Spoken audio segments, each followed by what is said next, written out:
it's alright. He looking at it from all sides and angles. Got a stripes on his body like he played for the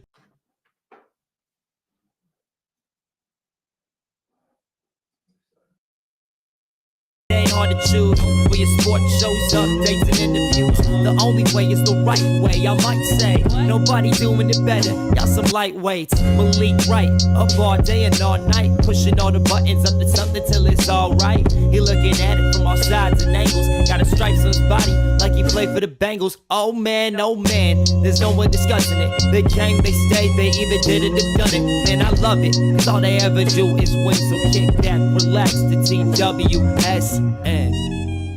Thank you guys for tuning in to another episode of the Sit Down Morning Show with Malik Wright. I'm your host, Malik Wright, joined by my co-host, as always, Daniel on the ones and twos. Got a lot of stuff to get into, but before we do us a favor, give this video a like, subscribe to the channel, turn on post notifications so you guys never miss when we go live or when we upload content from the TWSN studios. Daniel, let's start over in Miami. Tua seemed to be very defensive the other day when being asked about his football mortality, his future, and his overall thoughts to approaching the game, whether that means playing more safely or playing with a guardian cap on. And he seemed really ticked off by even the notion of, suggesting that he should take more precaution in his overall playing career. Roll the clip. Nope. Why? Personal choice. Are you, will this change your style of play, your decision to scramble or run or things like that? It's got to be smart. That's it. It's got to be smart. My entire time playing football, I've been a competitor, and that, is or was sort of my edge when I would run from high school. Even in college, I would do the same thing. But it's a professional, setting. This is the professional level, the best of the best. You just can't be doing that. So definitely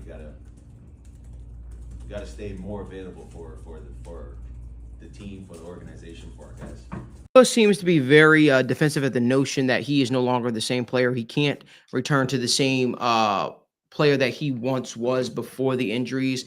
And let me just start by saying this. I think everybody's concern for Tua is coming from a good place. I can understand from Tua's perspective why he thinks that this is a slight against him, but it isn't.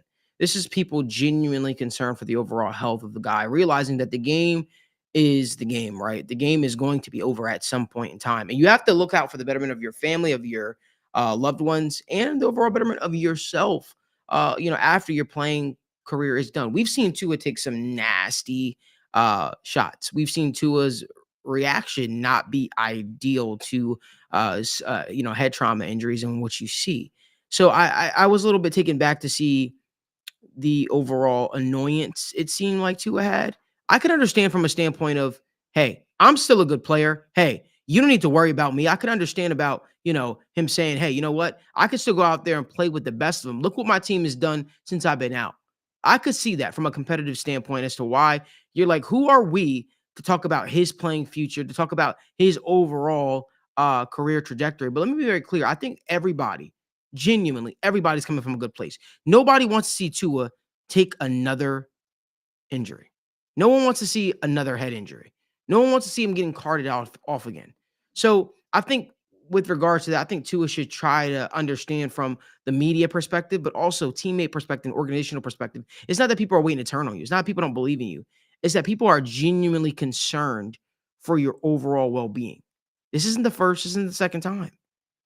And it's been an ongoing thing. And it's at this point, as an organization, how do you approach it, especially in an era that CTE has become such a pivotal talking point?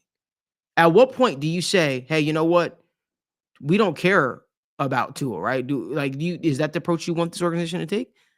Is that the approach you want the media to take? I think everybody is coming together as a football family, thinking about him and his overall football, future, but more so his future even after football. So I don't know. I just wasn't too thrilled with the response, but I can understand as to why he might have been a little annoyed. Daniel, what are your thoughts? Yeah, and I think that when you look at Tua and you look at how his entire career has gone, I think that the dude is in a defensive spot, and I think that he's got, multiple people who are, reaching out to him. And he's got a lot of people on his ass, respectfully, on social media. And he's got, kind of the whole world up against him. And I think that this is something where it sucks for him because this is out of his control. And this was something where, like, we're not discussing, how bad of a player he is. And I feel like that's the issue with Tua right now. And that's the issue with this whole situation is, hey, Tua believes that he was at the height of his career. Tua believes that he was playing the best ball. And Tua believes that when you look at the team in general, that they had a lot of positives and they had a lot to look forward to and a lot to really look ahead to. And now it's something where it really is something out of his control. The injuries are something where it's just a sad situation to see, and I think that when you look at the outside noise, it does suck because the overall sentiment is, yes, we do care a lot about Tua, and at the end of the day, we have seen time and time again. I'll use an analogy from a different sport, but there's multiple MMA fighters, Malik, that have been constantly, their quality of life has gone from here to down here. And you look at the NFL, obviously it's not, proven in the sense of, hey, current players, but there's been so many cases of players, whether it's concussions, whether it's CTE, whether it's led to, depression, whether it's led to even worse things such as suicide. CTE is such a serious thing. And I think the scary part is it's not like it was a Matthew Stafford where that dude gets a concussion and then immediately gets right up, shakes his arm out and pretends that it's his arm. Same thing with a guy like Julian Edelman. We've seen it on national television, and it's not his fault that his reactions are worse than other players, but his reactions to the concussions have quite possibly. It's been so scary to see. Nobody should see somebody on national television convulsing. And I hate to use the graphic terms, but that's what it is. It has been extremely graphic. And I feel like that's the concern with Tua. And I hope that, he can see that. And that's what my hope is, that he's seriously looking at for the betterment of his health. But Tua is a competitor, and I will respect him for that. And in that message, he continuously said that, hey, I'm a guy that, like, I'm going to continue to, put my body on the line. I'm going to continue to put my life on the line. And that goes to a bigger thing when you look at the Miami Dolphins, right? What's their future? And it sucks to say, but from a pure football perspective, if I'm the owner, if I'm the GM, if I'm the organization, I'm looking at a backup plan. And I think that the backup plan that you have in place right now, albeit Skylar Thompson is hurt, albeit Tyler Huntley, I believe, just got hurt, you've got to look at a backup plan because you've got to be in the situation where Tua's not like any other quarterback. Tua's a quarterback where it really is, I believe, a one more concussion type of thing. If he gets another concussion, if something else happens this season, you really got to look at, all right, who's my franchise quarterback beyond that? So I'd be looking out for Tua and saying, hey, listen, there's some serious concerns right now, and I would seriously be looking and advising him, take your time. But it seems like whether the doctors are okaying it, it seems like he's going to be playing here shortly within the next 4 weeks. And you just hope that the dude stays healthy. But at the end of the day, if I'm the Miami Dolphins, number one, I'm looking to say, hey, what's my backup option if I do need to rest Tua the rest of the season? What's my backup option if I do need to look at, hey, what is my future without Tua Tagovailoa? Because I think there's a real possibility. It's football, and football is, and especially at the NFL, it is such a bang sport. And you would just hope that Tua stays healthy, and you just hope that Tua takes the right precautions. But at the end of the day, the issue is as soon as you step on the football field, especially from a quarterback, it really is, you can't prevent these injuries. If you go out there and you play, you can take precautions and you can take smart measures. But at the end of the day, for a dude like a Tua who is taking guaranteed every single snap on the field, you're gonna have your chance, and you're taking a chance. So that's what still concerns me. It's not like you're, a long snapper. It's not like you're a kicker. Like any other real position, you're risking concussion, and especially the quarterback position where you are the main focal point. You are the target. So I think that this Miami Dolphins team moving forward has a lot to figure out, and I think that moving forward, they're a team where they do have a lot of issues. Even with Tua, I don't believe that this team was a Super Bowl team. Even with Tua, we saw they were getting dog walked by the Buffalo Bills the game that he got hurt. So if I'm the Miami Dolphins, I'm looking at my organization too and saying, hey, yes, we're dealing with injuries. Yes, the defensive line is highly touted. You drafted Jalen Phillips. You got all these guys, and you have dealt with injuries. But this team still has not looked the part of a dominant team. And that's what concerns me. So I think moving forward for the Miami Dolphins, I'm looking at the backup quarterback spot. I'm saying, hey, let me go and prove that, whether it's going out and getting a guy who's better than Skylar Thompson. Um, and I'd also just be looking, hey, what's my future? Because this team, it seems like they built it, quote unquote, to win now. Went out, they got the Jalen Ramsey. You went out, you got the Tyreek Hill. You went out and you're surrounding Tua with all the right talent. The running backs are a very, very good running back by committee. But what's the future look like for this organization? And is this a team that's really ready to compete with the Kansas City Chiefs, with the Buffalo Bills, with the Houston Texans, the Cincinnati Bengals? And I don't believe so. And I think that it really is a testament to the game in the trenches. And that's what this issue with this team is. It really is. They haven't been a dominant team in the trenches. They haven't been, on both offense side of the ball and the defense side of the ball. They've been a team where they do rely on their speed on the outside. They do rely on the talent on the outside. And it's shown especially without Tua, that their offense, respectfully, it sucks. How are you getting, Mike McDaniel is not manufacturing touches for Tyreek Hill. The dude has gotten 4 or 5 targets or receptions each of the past 2 games. And that's what just concerns me about this team. And I saw something else too about the Miami Dolphins, where people are concerned about Mike McDaniel. And obviously I don't want to read too much into it, but they were saying, hey, what's the culture of this locker room? Is Mike McDaniel a part of the problem? And what people meant by that is, hey, is he too much of a player? Right. And you see him laughing on the sidelines during the game as they're losing the game, laughing with Tyreek Hill, laughing with Jalen Waddle. What is the culture that they are establishing it here? Is it a hard-nosed football mentality, or is it, hey, we're in Miami and we're just going to go be a high-flying offense and we're going to try to win some games and whatever happens, happens. So I would definitely be looking at Mike McDaniel saying, hey, are we out toughing teams, or are we just playing flashy? Because quite frankly, from what I saw the past couple of years, this team seriously was, hey, we're going to beat you with a flash. And they just weren't winning in the trenches on the defense side and the offense side of the ball. So I think that that's where the root of their problems really are, in the trenches, the culture of this team, and hopefully you get the health of a Tua, or you've really got to start looking and covering your ass and saying, hey, what's my future like, especially without a guy like Tua? So hope he stays healthy, knock on wood.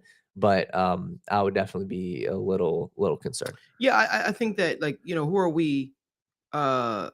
I think, who are we to say that, Tua can't play long term? However, I do think it's getting to a point where we need to think about the overall health of him going forward. I understand both sides of the situation. It's in the organization's best interest for a lot of reasons to protect that guy, but it's also in his best interest to look after himself, right? I really believe that.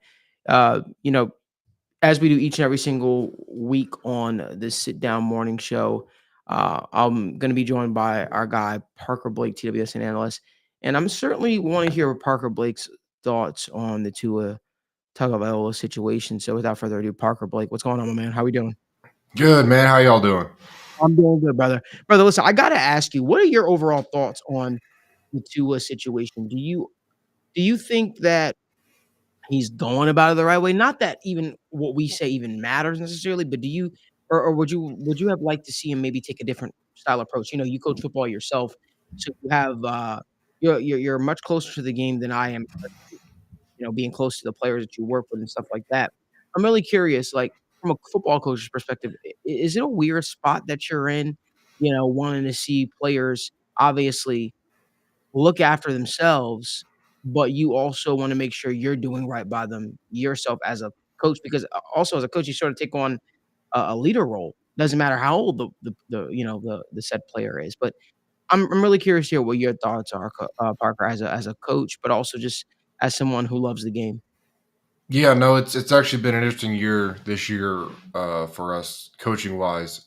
We've had a few kids go through not necessarily similar situations, but we've had some pretty serious concussions on our team this year. And I think what it comes down to, at least in our perspective, like there's some situations where it's like you kind of want that kid to just sit it out, take the rest of the year off. We had a kid that we had take just a month off even after he got cleared and made sure he was right and he felt good. But the problem you run into, I think at any level, is these players are going to want to go and they want to play football. And so once they're cleared and ready to go, they want to get back into it. And so like we've done things, where we've held kids out for longer than, maybe they got cleared, but we still held them out an extra couple weeks. But at a certain point, they want to get back out there, and it doesn't feel like, you're in a position where you can tell them they can or can't, to be honest. If it's like, hey, if this kid wants to go out there and play, he feels like he's good to play.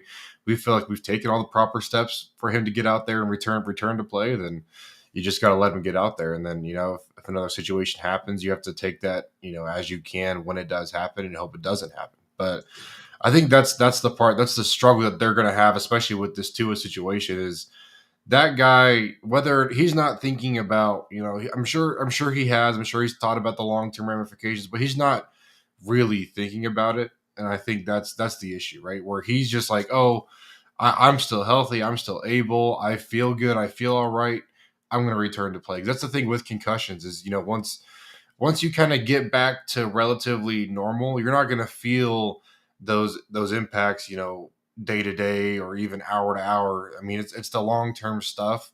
And you're just like, oh, well, I feel fine now. Obviously, I'm going to be fine. That's the thing with all the CTE stuff. It kind of settles in over time. It's not like you're going to feel it this year, next year. Hell, you might not even feel it in 5 years. But then, once you start getting down the road in your life, once your playing career is over, it's going to be one of those things that you look back on. And that's where I think I've been most interested that the NFLPA hasn't really stepped in and done anything or said anything, because that's kind of like your role is to protect players in multiple phases of the game, multiple aspects of just their life as a player. Mm-hmm. And this is a perfect example of a situation where they should at least be having conversations with him. They have people with experience in this that could be having conversations with him, and they're just not. And that's where I feel like the league isn't really helping as much as it could, because I feel like the NFLPA should be more involved. But at the end of the day, I mean, he's going to feel able. I mean, I've come back from concussions. I've seen players come back from concussions. He's at practice right now, probably just like saying, yeah, I feel like I can go. I feel okay. Like I'm not, experiencing any of these things. Like I feel ready to go. And like, that's just the player mentality of I want to be on the field. I want to help my team. And that's where you have to have some of this veteran leadership, whether it's on your team, whether it's from the NFLPA, whether it's from outside of the NFL. You have to have people talking to him about what this could mean for the long term. But I just think as a player, he's just not going to be interested in that, to be honest. Yeah, and I think that he is too tough for his own good, and I respect that. And I think that's what the issue is. I thought you brought up a great point about the NFLPA. And even like I've seen they've went through all the checks, right? They've talked to the neurologist. And just selfishly, I'd love to see what those conversations were like, right? Hey, like, what is the conversation like? What is the neurologist telling to? Are they telling him, hey, is it really a one more and you're done type of thing? Because then I think that would really change my mindset to where I'm, and that's where once again, I probably won't be able to figure out the answers, but I'd be curious, is that the severity of the situation? Is it really more? Because that's what everybody sees, right? Everybody on social media, it really seems like it's a one more and you're done.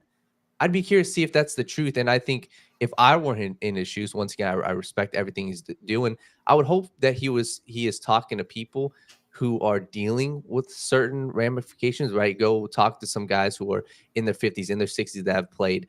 And maybe it's harder to find those type of people, but I would really look and see, hey, what does this look like for the future? Because I think that the issue that I have, and it sucks, and you hope that, it doesn't get bad, but you just hope that this doesn't affect his long-term life. And I think that's what my serious concern is. But hey, at the end of the day, I think the biggest point is the head coaches. And that was the issue before. I think it was last year, 2 years ago, where he got the concussion. And then I think they got fined because they didn't go through the right protocols. They didn't listen, whatever it was. And they went out and he played again.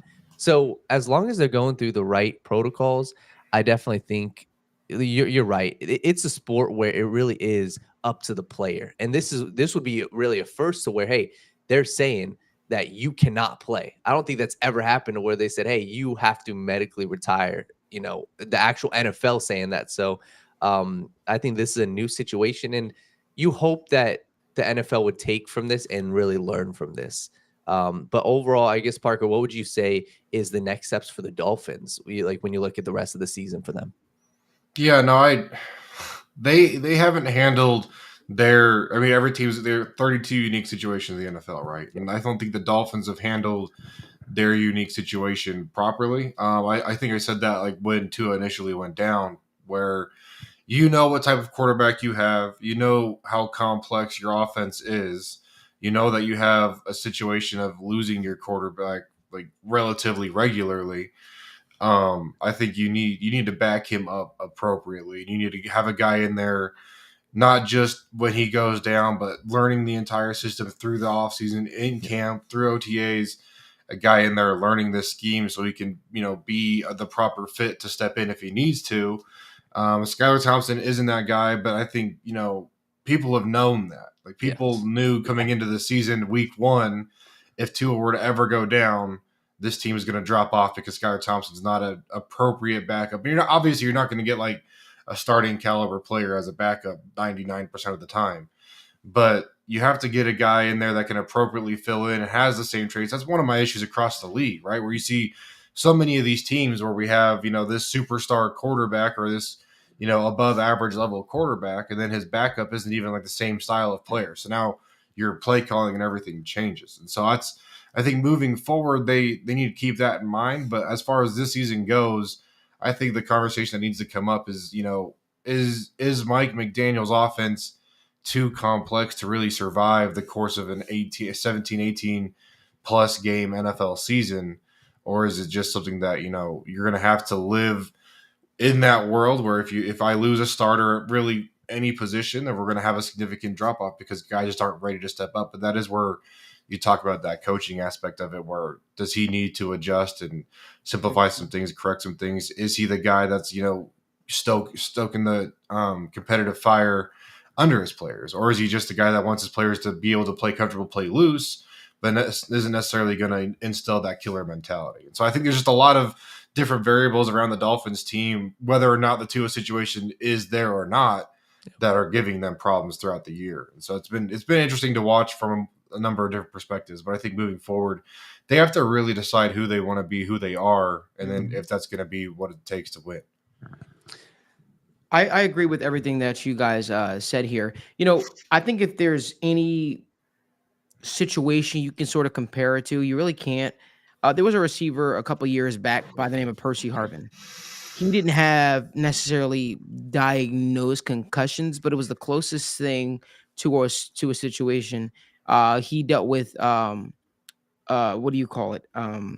Migraines. He had cranial migraines where they were happening on a regular. He missed multiple games at a time. I think he was diagnosed with 6 in his career. Were they covering up, obviously, and saying that they were concussions, but not really reporting them as such? This was before the NFL really cracked down on the concussion protocol too. But I know there was questions about his football mortality, and obviously there were so many different injuries that took place in his career that caused him to have to retire a little bit prematurely. I don't think we're at a point where Tua might have to retire, but I do think we're at a point where he might get shut down for the season potentially if he deals with another injury. That being said, how do you coach the game as, Mike McDaniel? How do you approach the game to try to protect said player? How does that happen? Like how are you able to be at your absolute best from a football team without thinking of, your quarterback first? It's a very interesting situation to be in. And obviously it's definitely a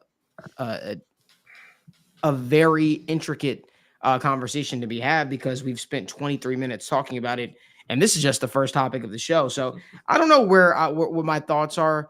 I would just really hate to see that guy go down with another injury. I will say the last thing on that. You made a great point.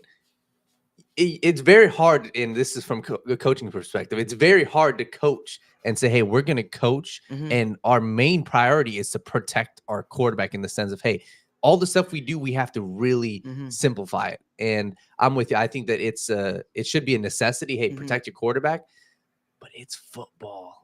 And I don't know. I thought it's a solid point. It's an interesting situation to be in. You're almost in a spot where you want to look after him, but at the end of the day,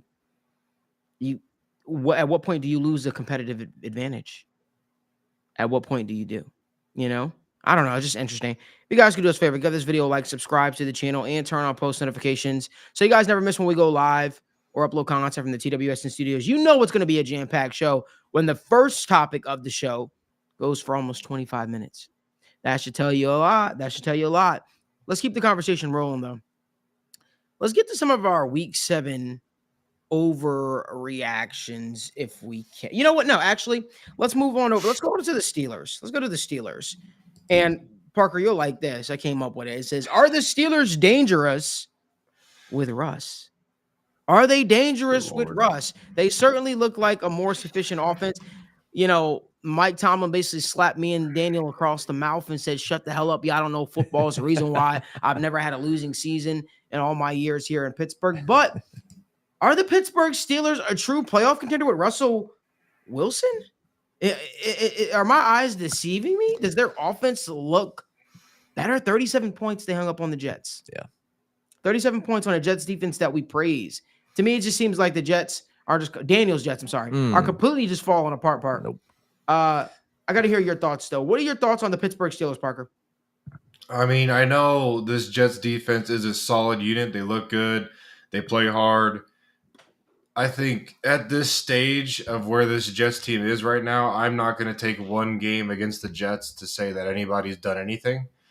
I would have loved to see Justin Fields in this game. I said when coming into the weekend that, you know, if we're going to make this change, we make it now. Russell Wilson's going to look good. They have some pretty, not necessarily soft games coming up, but they have some easier, more winnable games coming up. And so you're going to have Russ kind of build this, whether it's a false sense of confidence in the media, in fans, in the team. But you're going to go through a few games here and you're going to be like, oh, wow, maybe this was the right choice. Maybe Mike Tomlin saying, you know, this is why I'm compensated well for my job. This is why we're making these decisions. This is why we're in the roles that we're in. But then the second you hit a bump in the road and you see the Russ that we all expect to see, which we know is coming. He's played in the league long enough. We know what's coming. I mean, are you going to be able to adjust after that? Are you going to just keep flip-flopping back and forth between your quarterbacks? If you wanted to go with Russ the whole time, were you really just not playing him for the injury? Or was it like, I just don't understand what this Steelers team is trying to do. I don't have that much faith in Russ. I think Justin Fields is young enough. I mean, he's younger than some of these rookies still, if I remember right. And so, I mean, he still has a lot of runway to go, and I feel like teams are just kind of throwing his career away, not really giving him solid opportunities. I think he's looked good. I don't think he's a bad quarterback. I think Russ is on the tail end of his contract. I know he's a really cheap guy for you, but why not just keep that guy in the room to be a teammate and to kind of mentor Justin Fields through the year? And then if you like what he looks like, we can battle it out next year. Just give Justin Fields this season to try and get out there in a different system and see what he can do. But I'm not going to give any credit to anybody for knocking the Jets off at this point in the season, especially in whatever fashion you can. Yeah, and when I look at this, I think it's a situation where he looked good. He looked fine. He looked good. And props to Mike Tomlin, I will say. And I thought it was funny in his postgame. He said, listen, God, what is the exact words? But he said, this is why I get paid the big bucks. And it's like, yeah, I mean, respectfully, I think they still would have won that game with Justin Fields. But like, hey, and this is the one thing we didn't deny on the show is, hey, if Mike Tomlin truly believes in his heart that Russell Wilson is better than Justin Fields and is better for his team, there's nothing that we can say if he truly doesn't feel it with Justin Fields. And I think that's the one thing I will applaud him with is, hey, it was very clear that there was something about Justin Fields' game, something about how he felt about his offense when Justin Fields was on the field that he just didn't like. And I think that's very clear. And I think that this shows maybe Justin Fields is fine for them, but he's not their franchise quarterback. He's not their future. And I think that is circling around Mike Tomlin specifically. That's what Mike Tomlin feels. And he made the move for himself and for what he felt was better for his offense, and they were fine. And I thought you brought up a good point, Parker. Like, what are we discussing? Are we discussing how the Steelers team looks now, or are we discussing how they're going to look in the playoffs? And I think that's what the difference is. Is this offense going to be on the caliber of these other teams? I don't think so. And that's what it's going to come down to. Can this team rattle off 3 straight wins against the Chiefs, Bills, Texans, and Bengals? And I think it's a tall order, but I will give props to the Steelers. They play Pittsburgh Steelers football. They're 5-2. Somehow, some way, they always find a way to be above average, to be a team that's in the thick of it. The team, they're tied, I believe, for the division lead if they don't have it solely over the Ravens right now. And that's what this Pittsburgh Steelers team is. And somehow, some way, you go look back, 4 years ago, they dominate into the playoffs, 12, 13 wins, and then they get dominated the first game. So this team with Russ, I think that they're fine. I think that they can win. There's a real world where we're talking about them as a 12-win team heading into the playoffs. There's a real world where we're saying, hey, this team is the division winner over the Baltimore Ravens, albeit the Ravens looked good yesterday. But pure record-wise, I can see the Steelers getting 11, 12 wins. Am I confident in saying that this team's going to make a deep run in the playoffs? No. I think that they're the same thing they've always been. They're a tough team. They're a gritty team. And this is what we've seen the past 2 years. They've done it with Kenny Pickett. They've done it with Mason Rudolph. They've been very, very, very above average. And somehow, some way, they always win over 9 games. So I think the Pittsburgh Steelers are what we think they always were. Dangerous with them, I would say I'm not. This team isn't instilling any fear in me, though. I mean, I think the fact that they're winning games behind, having a stronger defense and adequate quarterback play, I think that says a lot. I do think that has been the Steelers' brand of football outside of the Killer Bee years. And I think that does instill a little bit of fear, personally. I think that if they're able to continue to play with that focus, I think we can see them rattle off a couple of wins here. But yeah, it's kind of weird to say because this was the first action we saw with Russell Wilson at quarterback. So was it a flash in the pan? Was it fool's gold? Is it something that he's going to be able to replicate week after week? We'll see. Next week, they take on the Giants, right? This week, coming up, they take on the New York Giants, right, Daniel? Yeah. So that'll be interesting to see how that all shakes out. I want to move on over to San Francisco. I want to move on over to San Francisco. But before we do, make sure you guys give this video a like, subscribe to the channel, and turn on post notifications so you guys never miss when we go live or when we upload content. Listen, the 49ers, 49er season is reeling a little bit. Not in the sense of they can't bounce back, they can't climb out of it. They just losing people. Christian McCaffrey, I'm not sure when he's returning to the lineup. Then you got Brandon Ayuk now out with an ACL injury, the guy that, obviously had the whole contract dispute. Man, it looks bad. It looks bad. And, here's what I'll say. This is why I say having a game changer at the quarterback position is important. This is why I say that. This is why when people try to tell me, well, Brock Purdy's numbers look amazing, when people try to tell me Brock Purdy is this or Brock Purdy is that, I always have pointed to when you needed your quarterback to make a play, when you needed your quarterback to be to take that next step, to uplift the team. Can he do it? Can he do it? Listen, we all know Patrick Mahomes is an elite quarterback, but he's playing like trash this season. But again, he has that ability to make that one play that could be a difference maker. His defense is good enough to keep them in a lot of these tight situations, even though the offense looks like trash this year. Sorry, I had to take my shot at the Chiefs. But I think that's the big difference. So I remember there were people out there that were saying, well, Brock Purdy's a top 7 quarterback because his numbers say it. And it's like, if he's a top 7 quarterback, that game that they played on Sunday, they win. They find a way to win. If he's a difference maker at the quarterback position, they find a way to win. It just stinks a little bit for the Niners because it feels as if their season is reeling. They came in with a lot of expectations after signing Brandon Ayuk and after doing all this stuff, The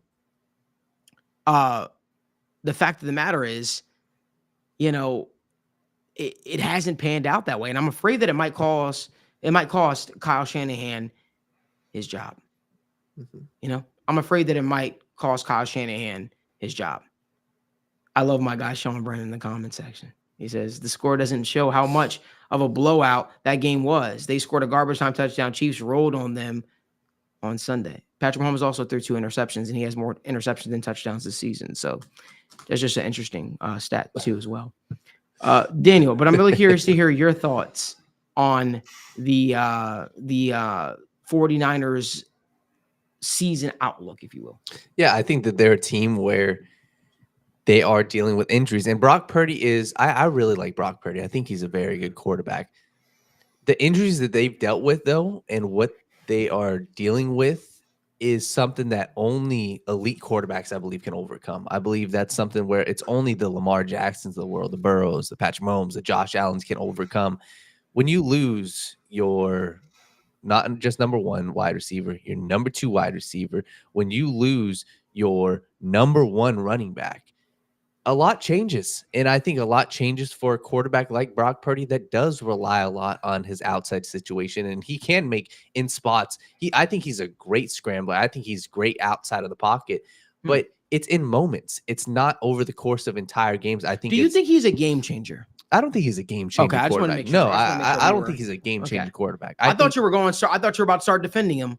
well, I'm not gonna lie. I thought you were going to start defending him a little bit. I think I'm defending him in the sense of, like, I think he's fine. I think he's in the tier of all these quarterbacks. He's not a superstar quarterback. He's in the tier of the Kirk Cousins, of the Tuas, of even, like, I think he's like Jared Goff, I believe, is the cream of the crop of that specific tier. Jared Goff is playing right now like an MVP caliber quarterback, but is he an MVP caliber? Is he a top 5 superstar quarterback? No. And I think that's where Brock Purdy is right now. I think Brock Purdy, we're seeing what happens when you don't have your star talent. And that's what concerns me about this team is they're 3-4 right now. And what's the course of the rest of the season? Brandon Ayuk is out for the year. And I believe Christian McCaffrey's out at least next week, or I don't know if they've got a bye week, but at least out for the next couple of weeks. And at some point, you're going to have to start playing from behind. And that's what concerns me with this 49ers team is they don't do well from behind. And quite frankly, they don't do well with the lead. You go look at the Cardinals game that they blew, I believe, a 2-score lead against. And those are the type of games, the divisional games against the Arizona Cardinals, that how do you blow that lead? So I think Brock Purdy is a fine quarterback.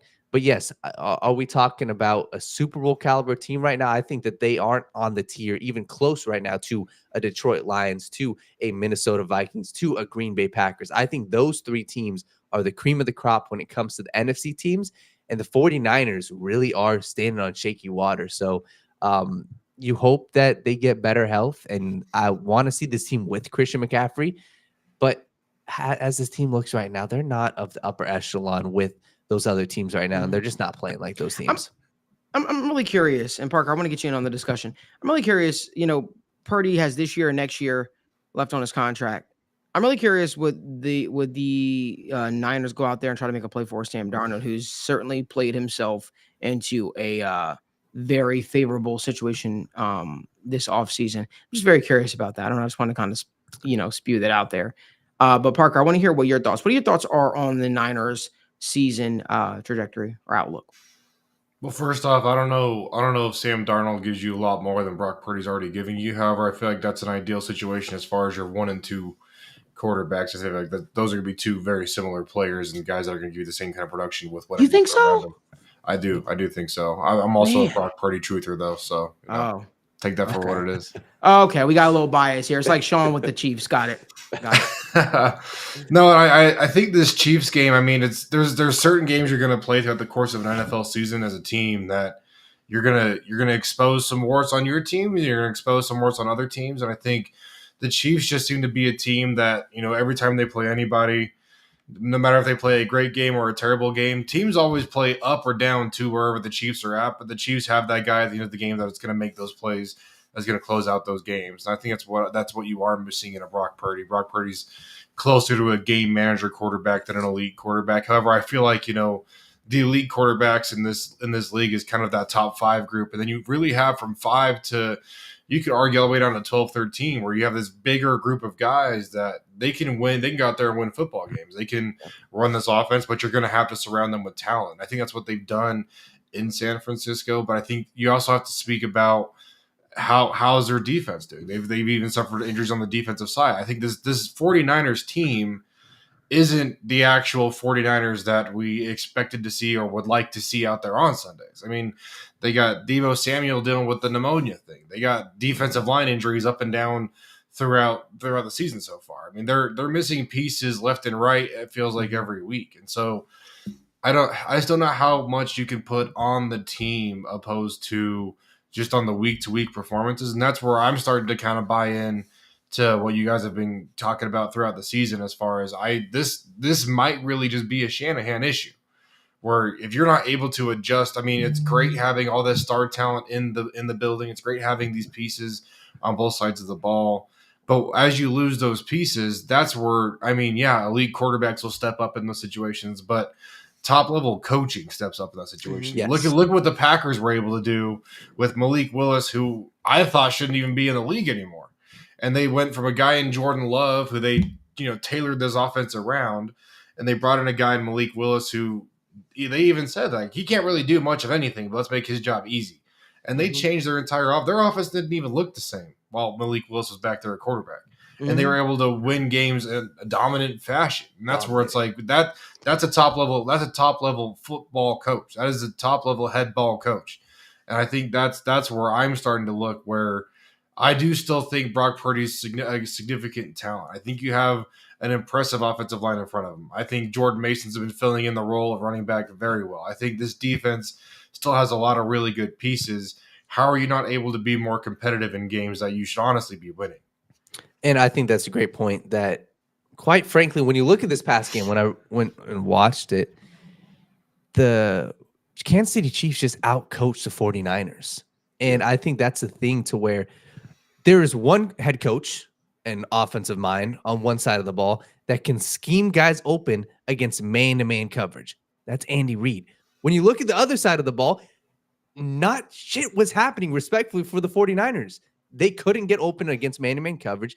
And the same thing, I think that's been the problem all year long. Obviously, Ayuk has been injured, but Ayuk has looked like a completely different wide receiver. And I think a lot of that is Deebo Samuel, Brandon Ayuk. They thrive in the zone coverage. They thrive in finding, the soft spot in the zone. But a lot of times when you do play man-to-man up against them, what is the biggest issue? These dudes they aren't getting open. And you have to, be the head coach and be the offensive mind that you're supposed to be scheming your guys open. I think that's been the biggest concern so far this year is, hey, when guys aren't wide open, right, that's not Brock Purdy's game. He's not always going to extend plays. But what's made it look so easy for them, it's, hey, you establish the run, which they've got so far with Jordan Mason, and you scheme guys open. And I think that's the difference between the 2 years. It looked so easy for them last season. Offense, it looked like it was smooth sailing. And this year, it just has not looked the same. But when you look at that one specific game, I think that's the biggest concern. Kyle Shanahan on offense, he just got outcoached, man. He got outcoached. He couldn't scheme guys open. And quite frankly, when you play from behind as well, your running game, it ain't working. And there's no reason why you're going to pound the rock 10, 15 times in the second half when you're down by 2 possessions. So I think that there is going to be a serious conversation when it comes to Kyle Shanahan. And is he the upper echelon of these head coaches? So, yeah, it's going to be interesting to see what happens with the 49ers the remainder of this season. I'm curious to see how it all shakes out. But Parker, I want to get to one of my favorite parts before we obviously head on over to the Bengals talk. I want to talk about your Week 7 overreactions. What are some of your overreactions or your Week 7 takes that you stand by?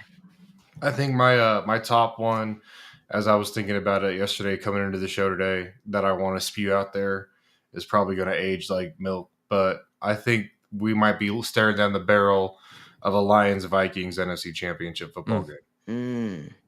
I like that. Yeah, and I think that game, for anybody who didn't watch it, was a phenomenal game. And I think that the Lions and Vikings, even that division as a whole, the Packers look very good. The Lions are a team, I think, and I'm just going to take the time to say they are absurd. The Lions offense is absurd. And I'm going to give props to every single person on that team. They did it without even Jamison Williams. And obviously I believe he's suspended for 2 games. Jared Goff has looked absurd. And I think that when you look at that matchup of Brian Flores, what he's done, right? Consistently, he's blitzed guys on over 50% of the, snaps. When you look at his past 2 matchups against Jared Goff, he's blitzed Jared Goff on 55, 60% of the time. And Jared Goff has missed, I think, 6 total passes against the blitz. He is performing just as well against the blitz against the Minnesota Vikings as when he was being rushed by 4 guys. And I think that that's a credit to not only Jared Goff, but also the offensive coordinator, what he's doing, Ben Johnson over there. They've got a shit ton of talent. Jahmyr Gibbs has looked absurd. David Montgomery has obviously been the piece. But this offense has been rolling. I'm curious to see how, the rest of the season looks without an Aiden Hutchinson. But yeah, I think the Detroit Lions were definitely both teams impressed me. I mean, the fact that I thought the Vikings were going to win that game. The Vikings, I believe at the beginning of the game, took control of the game. And those two teams are absurd. But Parker, is there any other teams where there was even a negative, any other teams that you would say that really disappointed, whether it was the Panthers getting mollywopped by 33 points? Or Does that disappoint you, though, or is that what you expect No. to see?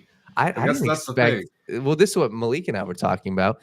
The fact that Marcus Mariota he looked damn good in the offense. And yes, it was against the Panthers. But yeah, that was a game. And then I think another one it's just depressing to see is the Tennessee Titans. I think that they are a shit show. And where do they go from here? I think it really is just looking at the rest of the season saying, hey, who's going to be our next quarterback? And obviously Will Levis, I believe, will get another shot.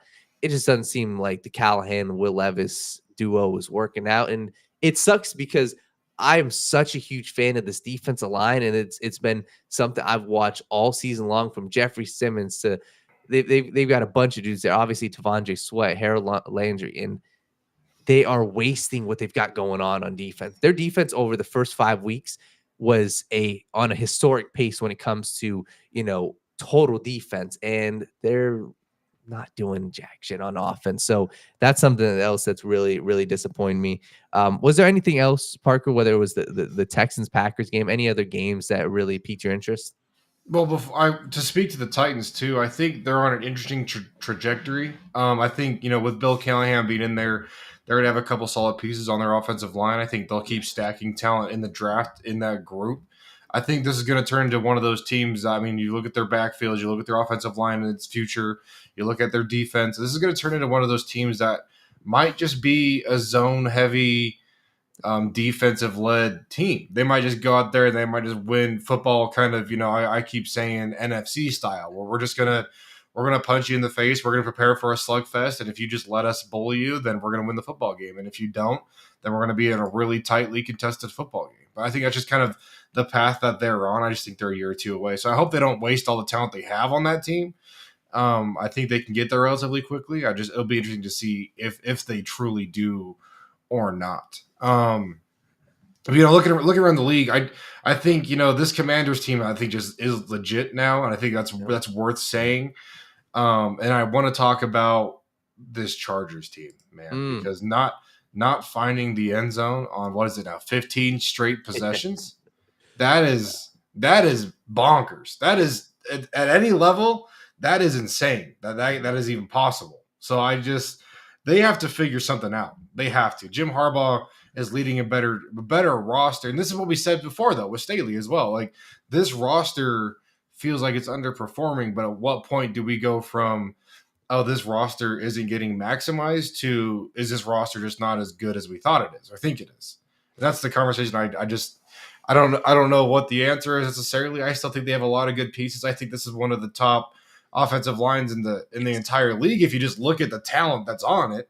But then you look at what they're doing out there. I mean, they had almost 400 yards without. I just don't understand how that happens. Touchdown. How does that happen? I just don't understand. That's ridiculous. And even just looking at that game, it was just sad to see from the Chargers. And I think that's maybe I should have tempered my expectations with them, because you do look at their weapons, right? Yeah, Ladd McConkey, I like him, but they're relying on Will Dissly. They're relying on some of these dudes that respectfully aren't top tier wide receivers. So is that the front office saying, hey, maybe next year we're going to go after them because they got rid of Keenan, they got rid of Mike Williams? But it's just, I'm with you. It's sad to see. And that game, people are so up in arms about at the end of the game, the PI and, or the roughing, the target, and whatever it was. But the fact that still, why did you put yourself in that position? You went down at the end of the game, and the drive before that, you had the chance to turn that game around with the touchdown. and you went out and you couldn't do it. So the numbers look great, which is interesting. J.K. Dobbins, career year. Justin Herbert, 300 something. But this team, they're just not putting it together. So I'd be curious to see with the 2 contracts, Khalil Mack, I believe he's a free agent, Joey Bosa, what did they do this offseason? So that was one. And then one last one I have to bring up. I have to bring up the Atlanta Falcons real quick, Malik. You're good. The Atlanta Falcons. Let me just say, I love this. Yeah. I'm sitting over here shot with the shock. It's the most Daniel's ever talked. I love it. Keep It's a going. big day for Danny back there, man. Keep going. That's funny. Yeah. I just think that when I look at these teams, it's something I really think it's important to discuss. Some of these teams, like the Falcons, disappoint the hell out of me. And the reason why I say that is they're a team that's supposed to be this upper echelon. They're a team that's supposed to be at their peak. And yes, they have a new head coach. They've got a new offense coordinator. But the Matt Judon signing, the Justin Sims, they went out and they have made the splash signings. I think it's fair to say they might have the worst pass rush in the NFL. And it's sad to say Grady Jarrett I love him. But what is going on? They got dog walked by the Seattle Seahawks. And it's just disappointing to see because the pure dollars that they've allocated to this team, the on paper, what it looks like this team should be fascinating. And they're just not. They're a team where super inconsistent. And for me, selfishly, at some point, I want to see Michael Penix Jr. And I think that he's a guy where I believe he could have a very good career in the NFL. And I think that he is going to have a successful long-term career. And I like what they're doing so far. For him, at least, he gets to sit back for a year. And yes, he is an older quarterback, but I'm really, really, really happy for a guy like Michael Penix because he's not being thrusted into that role. But I believe at some point in the near future, he's going to have to be. And I'm just overall concerned with this team because you're supposed to be the cream of the crop. And I think that there's a world, albeit how the Buccaneers are looking. No Chris Godwin. He's out for the year, it seems like. And Mike Evans, hamstring injury. I'm sure that's 3 to 4 weeks. There's going to be an opening for the Falcons. But like we discussed, they're not the Lions. They're not the Vikings. They're not the Packers. So, Parker, what's your thoughts on the Atlanta Falcons and just overall, even the NFC South with the Buccaneers losing those 2 guys? Yeah, no, I'm right there with you. This Falcons pass rush looks so much worse than it should, and I don't understand. Especially against a team like the Seahawks. I mean, the Seahawks rolling a tackle out there that's Terrible. He's allowed like a 30% pressure rate at times this year. Like, Yes. and your pass rush looks non-existent, and that's what's mind blowing to me. Where it's like, how you can't even make the bad offensive lines look bad. Like, this is where maybe there was just missed evaluations, or there's the number of variables that could be in there. But what the fact of the matter is, your defense isn't giving you what you expected them to give you, and that hasn't been helpful. And then you have an offense where, again, or we have in the conversation of, are we just holding some of these guys in higher regard than we should be? Are we setting that bar too high for what they can actually do? And now that we're starting to get some years on, and that's just where I don't know what the future for them looks like. Because I thought this team was a team that was going to be able to get out there and win these close games and win these primetime games, but it feels like we're just still getting primetime Kirk. It feels like we're just in situations where, I mean, you get Penix out there and you're going to give him one attempt. He has a completion for 14 yards, and that's all you're going to get out of him in that game. I mean, if you're going to give a Penix a run, you let him get out there and you let him actually try and settle into a game, or you don't put him out there. You don't. This isn't a guy you're just going to randomly throw in to get garbage time reps. I hate that. I always have. If you're going to get a guy reps, especially in the NFL, you got to give him at least a quarter, at least a couple drives. But yeah, I don't know. This Falcons team is really, I just don't know. I just don't know what to expect from them because they're just not the team. And it feels like they're able to compete in certain games. It feels like they're able to get to the end of the game, but they're not able to close anything out. And that's where the NFL, at the end of the day, that's what it comes down to is, are you able to win these games at the end of the day? Are you able to win these close games, win these overtime games, win these playoff games? Or are you just going to crumble at the end of the day? And that's where this Buccaneers team that I've slowly been warming up to, I think that's where they look really good, and they're a team that's going to be competitive. They're going to be competitive with most teams that they play. They're going to be scrappy enough to go get some of those late game wins. I think being led by Baker Mayfield has its pros and cons, but long term, this team has the pieces to go there. However, when you're going to lose pieces like you did last night, that's going to drastically change the trajectory of your team. However, in an NFC South, we might just be looking at a year where we just have another underwhelming regular season performer slide into the playoffs and get that bye, and not necessarily get that bye week, but get that top 4 seed. And I think we were hoping, and I was hoping personally, like, oh wow, this NFC South looks a lot more dangerous than I thought it did, maybe even 6 months ago. Yeah. But now that we're starting to see some of these injuries, you start to see some of these teams flush out and be who they are going to be. I think we just might be starting a normal NFC South year. We're going to get an underperforming team that gets into the playoffs that shouldn't, and then you have the other 3 teams fighting for top 15, top 10 draft position. So completely. Man, I mean, the love Daniel's getting in the chat today is crazy. Wow. Somebody said, I'm gonna read some of these comments off real quick, Parker. Please. I had no idea the show was gonna go like this, but here we go. My man Daniel. Yeah, And why are it you says- saying it like wait, that? wait, we go why on are you here. saying it like I like it. Dan- I like Daniel has maybe the most soothing and relaxing yo. voice I've ever heard. Hey Malik, it's nice to be able to take a day off when you got a type of partner like Danny. I appreciate Bro, that. Daniel trying to save Malik from being criticized in the comments. Yo. I mean, they are loving you today, man. No. This is why we say you should talk more. This is why we love it. We love this for Daniel. I think it's probably my favorite one. I appreciate the soothing voice one. I don't think I've ever heard that. ASMR. That literally, I think My name is it's got to be the Daniel mics. Almeida. It's got to be the mics because Make sure you guys tune in each and sweet every and single sultry back week. there. Right? that's funny. Oh my gosh, that was great. That was great, man. That's funny. Yes. That's crazy.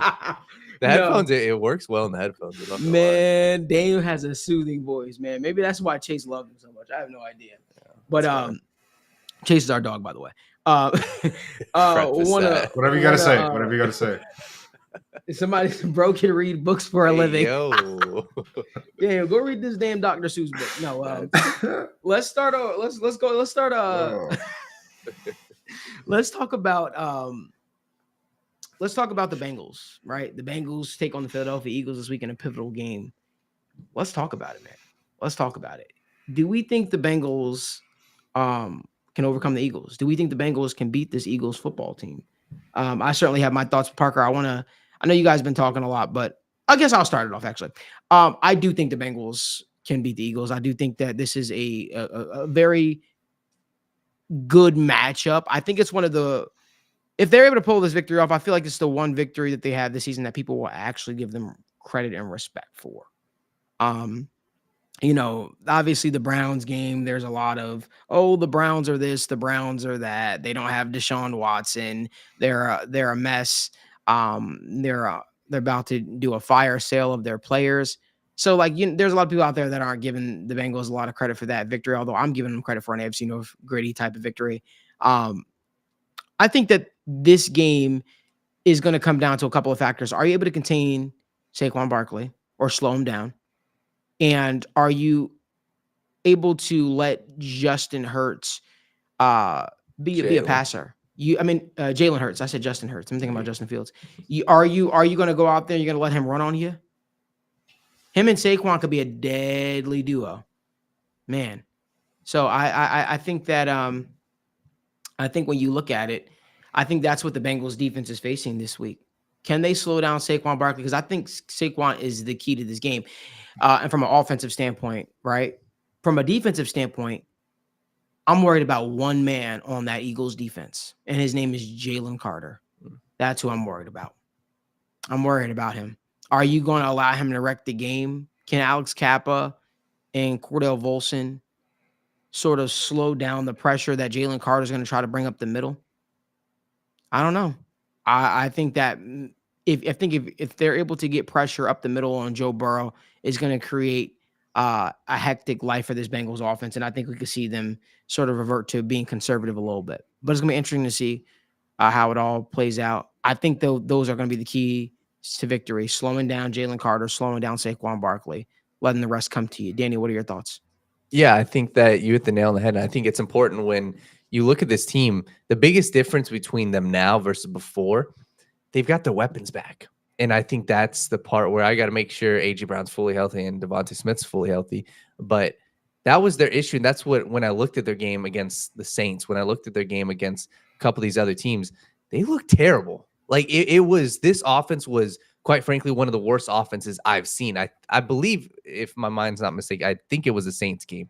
But now that they've got AJ Brown back, now that they've got Devontae Smith, I think that it really is going to be up to getting pressure on Jalen Hurts. Because while Saquon's numbers have looked good, and maybe this is a hot take, I don't think he's been exceptional. He's been very good in spots, makes big time plays and big time moments, but he hasn't been the game changer in the first half. And that's why I've looked consistently where they're giving him the ball 8, 10, 11, 12 times, and he's just not doing a lot at the beginning of these games. So I think that it really is going to be a thing of, can you just put yourself in a position where you don't have to let Saquon Barkley get into the game in the second half. You don't have to, because you're already playing with the lead or you're playing close. But I think that this Eagles team is a team where if you can fluster them, and I forgot who put that comment in there, but if you can fluster Jalen Hurts and keep this game close, like right away, I think that this Eagles offense isn't crazily scary. I think that AJ Brown's a very damn good wide receiver. I think Devontae Smith's good as well. But this team hasn't looked super impressive this year. They had a very good game against the Giants, but all around, I think that Jalen Hurts is a quarterback where you can fluster him a lot. You can force him into mistakes. And that's what I would be looking at, saying, hey, let me right off the bat, let me load the box. Let me take Saquon out of this game. And I think that I really would be concerned about Saquon in the second half of these games, but right away, fluster Jalen Hurts. And I think that you're right, Malik. The interior pressure, that's how the Bengals lose this game. If the Bengals interior offensive line and if they get serious interior pressure, because that's what's happened with Joe Burrow at times. And that's how you get him flustered. But yeah, Parker, what's your thoughts? Yeah, no, I think I'm glad that we brought up the matchup between, honestly, just this Eagles defensive line versus the Bengals offensive line. I think it's going to be a fun one to watch. I'm definitely looking forward to breaking that down. That's going to be one of the key matchups in this game. However, I still think that this game comes down to the two sides of the ball that can't seem to get out of their own way at times this year, and that's the Eagles offense and the Bengals defense. Like if either of those groups show up and the other doesn't, this game is going to be over, and it's going to be over early. And as much as I believe, if the Eagles are able to generate interior pressure on this Bengals offense, it's going to cause Zach Taylor to go into a shell. It's going to cause his offense to kind of shut down, whether or not it should or not. But I think, again, looking at this Eagles offense versus the Bengals defense, the Bengals defense has had a hard time, not necessarily had a hard time stopping the run, but in key moments, they're not able to get that done, right? Over the course of the game, you pull out the box score, it looks good, but throughout the game, it feels like you're just kind of giving them whatever runs they need or want to get on you when they want them. And so I think, again, if this Bengals defense plays its top level game and the Eagles offense can't get out of its own way like we've seen throughout the course of the year, again, I think the game's over early. But if those two sides of the ball are competing throughout the game, I think the game really does come down to who wins that battle. Because I think this Bengals offense, Eagles defense matchup is going to look really good. It's going to be really exciting to watch. But I think honestly, you have to look at kind of the worst sides of both of these teams and say, hey, which team is going to get let down by their weak link, and which team is going to be able to overcome that. And that's why I'm more interested in that battle, because, again, if you're able to get to Jalen Hurts, if you're able to get Saquon out of the game, you're able to kind of just really hold this Eagles offense to nothing, which I think isn't too hard to do once you can kind of shut down their key components. Or if the Eagles offense is able to just kind of stay on the field, keep Joe Burrow off the field, work this Bengals defense throughout the game, limit possessions. I mean, that's where I just think the winner of the game is going to be whoever can overcome their weak link. Completely. And I think that when you look at this Eagles team and just how overall they've looked, it's a team where they're really 50-50 and they're really up and down. I think that albeit they are 4-2 and the record is nice, they've had a lot of serious issues. And people forget, just 2 weeks ago, Eagles fans, and albeit Eagles fans are definitely out there, Eagles fans are calling for Nick Sirianni's head. They're saying, hey, after that Buccaneers loss heading into the bye week, people are saying Nick Sirianni is not that guy. And when you look at his last 10 games before these past 2 games, they've rattled off 2 nice wins against the Browns and the Giants. This team was on a serious decline. I mean, I would think they were like, what, 2-7 in the past 9 games, 3-6. And I wasn't too impressed with, like I said, the Browns victory was fine. That was a game that was way too close for comfort. They won by 3 points. And then the Giants game was finally nice. And I think that now's the time where if people are discussing the Cincinnati Bengals, this is the right time to talk about them, because this is an Eagles team to where it really is. They're hitting their groove and they're finally healthy now. And this is the game that really can help put this Bengals team on the map when it comes to everybody else, the outside noise. But this is a good game, and I think you're primed for a game at home. And quite frankly, I don't know what the odds are in this game, but the Bengals should feel confident in this game. They should feel, hey, we are hitting our stride right now. And I'm just excited to see how this game turns out. For sure. It's going to definitely be a pivotal matchup that the Bengals need to find a way to win. I said it a couple of shows back, and I'll continue to say it. There's no gimmies in this league, okay? And there's definitely no more gimmies on the Bengals schedule. They got to win by any means necessary. Take the Chiefs approach, right? Mm-hmm. You don't necessarily need to go out there and throw for 400 yards, 300 plus yards. You got to find a way to win. It might look scrappy. It might look ugly. It might not be the most aesthetically pleasing game, but I believe that it's a game the Bengals can win. The key for me is get your tight ends involved, please. Get your tight ends involved. Please, please, please, please. Why have them on the roster if you're not going to utilize them? Seriously, it's almost like the fullback position. Well, why not utilize them in this offense? They make things a lot easier. I can't understand for the life of me why Mike Gesicki is not being utilized. I don't know. I'm depressed at this point when it comes to this, the usage of Mike Gesicki. It's pissing me off a little bit. But Parker, we got to find a way to leave Paycor Stadium with a victory this week against the Philadelphia Eagles, visiting town in the whiteout game as well. Got to find a way. You're going to ask this fan base to, go all out, be dripped out in all white Bengal jerseys. Put together a good product on the football field, right? That's all I ask. Put together a good product on the football field.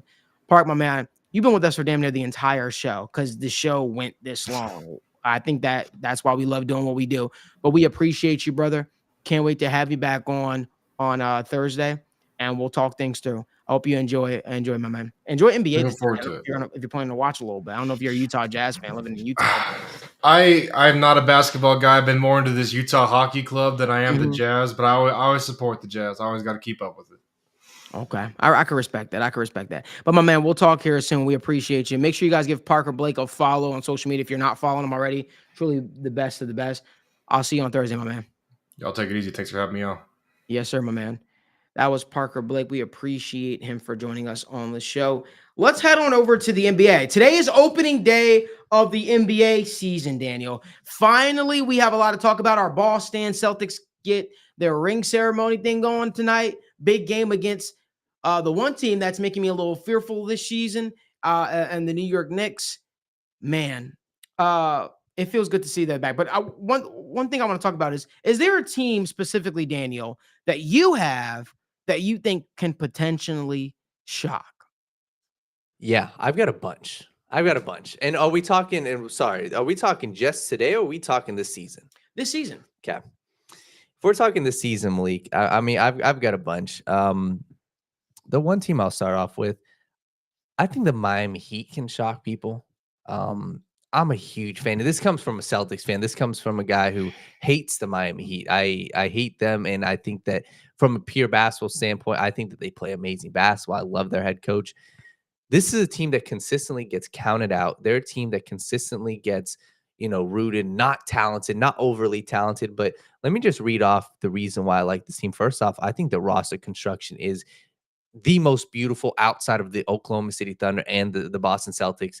And I think that the way that they're really prepping their team, let's go look at their front court, right? You got Bam Adebayo, who I think is a phenomenal center, and he's got versatility. And then you look at the other guys that they got. They just drafted Khalil Ware, who is another 7-foot monster at the center position. He's a stretch big. He's a guy who can shoot the three. He's very similar to the mold of Bam Adebayo. He's a better offensive scorer, And then you just look at their 2 forwards that they got, or even count Jimmy Butler as a forward. So you got Jimmy Butler, who's a veteran presence, who I still love the grit that he brings to the game. I still love the edge that he brings to the game. And then you got 2 guys behind him, Nikola Jovic, who is, you know, who took that huge next step in the Olympics. He's a guy who's once again a power forward, but he's a stretch big, a guy who can run the point as well for them. And then you got Jaime Jaquez, who is a guy very similar. I comp him to an Aaron Gordon, to where he can run the point forward as well. He's a high flyer. He's an energizer. He's, you know, this team just carries a gritty mentality, Malik. And I'm not sure what the outside perspective of the Miami Heat is, but this is a team where I think that they can make a lot of noise this season. You go look at, they've still got Duncan Robinson coming off the bench, Tyler Hero and Terry Rozier, 2 guards back to back who can score at will. And then they added one of my favorite players, a niche player, but Alec Burks. Alec Burks was on the New York Knicks last year, and he got a lot of run in the playoffs. He made us a lot of money, you know, betting wise. And they added him, and he's their 8th, 9th. He's their 10th man, but he's a guy where you bring him off the bench, and he can provide you with 8, 10 points right away. He's a scorer at will. He's a great 3-point shooter off, you know, in the corner. And I just think that this team, and I see Keith Hellebrand, he said Orlando better than Miami. I think those 2 teams are very similar, and I think that Orlando definitely has the chance to take a big jump this year. They've got Jalen Suggs. They've got Kentavious Caldwell-Pope, who I think those 2 guys could be the best defensive backcourt duo in the NBA. I just don't think that the caliber of coaching, I don't think the caliber of organization is there yet for the Orlando Magic. And I think what Silk City Cheek said, Miami has culture and a standard that's been consistently carrying the franchise for years. And I think that that culture is still there today. I think Eric Spoelstra is still a top 3 coach in the NBA. And that's what doesn't concern me about this team. So, Malik, I know it went a little long there for the Miami No, you're Heat, good. but I didn't know you were such a big Miami Heat fan. I'm a believer in them. Okay. I think that they're a team where they're going to make it very tough in the playoffs. I think that they're a 5th to 3rd seed this year. I think maybe they don't have the best regular season record, but put them up against any of these teams in the Eastern Conference outside of the Celtics. I think they give the Knicks a run for their money. And hell, Malik, I do think that they could give the Celtics a run for their money come playoff time.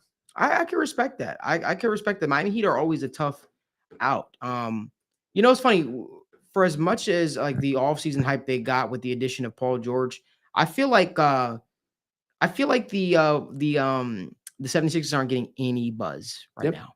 I feel like nobody's talking about them. I feel like the teams that we're used to people talking about, like why is somebody talking about the Mavs this year? Yeah. Like I think the Mavs can, I like the addition of Klay Thompson. I think the Mavs can 100% find themselves steady in contention throughout the entire process. I believe that wholeheartedly. I think they have a very, very good team. The Mavs are a team that I could see going all the way, and they're one of those sneaky type of teams. It feels like the love for the Nuggets have sort of waned a little bit too. Yeah. Daniel does love those big market teams, that's for sure. But nobody is talking about the Nuggets anymore this season, right? I don't know. I feel like when I look at it, the Timberwolves are a team that I think is ready to take the next step. And I think that the thing I'm excited about the most is this is Anthony Edwards' first chance to finally be the guy. There's no more Cat. There's nobody in there, you know, that's going to potentially take opportunities away from him. I could see Anthony Edwards going an incredible run here where he scores 35 plus a game. Yeah. I think we could see that. I think he's going to have a big showing against the Lakers. He always does well against the Lakers, and I'll be talking about that a little bit later as we get to some of our best bets for the NBA tonight. But Daniel. Yeah, I look at it and I say the Timberwolves are a team that I'm looking at squarely. I think they have everything that you want. They have defense, right? They have offense. How does Julius Randle fit in to the whole equation? He's a good piece for sure. I don't think he's a lead man, although the Knicks tried to make him out to be that until they realized he wasn't. But I feel like this Timberwolves team is still damn good. Very good. Very good. Yeah, and I think I'll touch on the 2 teams you brought up, Timberwolves and the Dallas Mavericks. The Timberwolves team, the depth was never the question. And I do think Cat hurts them, and we'll talk about that in the best bets. when you look at just this overall roster, I think people are forgetting, people are underplaying the value that Dante DiVincenzo is bringing. Dante DiVincenzo in the preseason, he's been playing the backup point guard role. And head coach, what he went out and said, he said that Mike Conley is not going to play as much. They're going to start to slow Mike Conley down. I believe Mike Conley's 36, 37 years old. He's older. So who's the guy that's going to take the role? Dante DiVincenzo. And this is also just a little flyer. I think Dante DiVincenzo wins Sixth Man of the Year. I think that he's the guy where nobody's really expecting what he's going to be bringing to this team. I think he brings 15 to 20 points a game. I think he brings 5 assists a game, and I think he runs their second unit for them. So I'm with you. I think that this Timberwolves team is good. I think the Mavericks are better than them. And I think that you brought up a great point. Nobody's talking about the Mavericks. They have the 8th best odds to win the NBA Finals despite making it there last year. And people want to discuss this roster. And like Gary Jellison said, where's the defense? Yeah, Kyrie, Clay, Luka, all offense. Clay's looked a lot better in the preseason. He's looked a lot more motivated. And I think something with him is it really was just about motivation with the Warriors. And people are acting like this Dallas Mavericks team lost a lot. What did they really lose this offseason? They didn't lose a lot. You know, people are saying they lost Josh Green. Josh Green was pitiful in the NBA Finals. And people are forgetting what happens when you have young talent that comes out and develops. I think Derek Lively is going to be one of the better players in the NBA. I think Derek Lively, and this sounds crazy, but one of our people on TWSN, and you can check out our full articles down below in the description. Somebody wrote a piece about why Derek Lively could potentially be a mold of a Giannis. And maybe obviously sounds crazy. Oh, what the hell? He's not Giannis. Yeah, but he could be of that mold to where you could run some type of offense around him. You could have him bring the ball up the court and really just drive into the paint. He's got the ball handling to do so.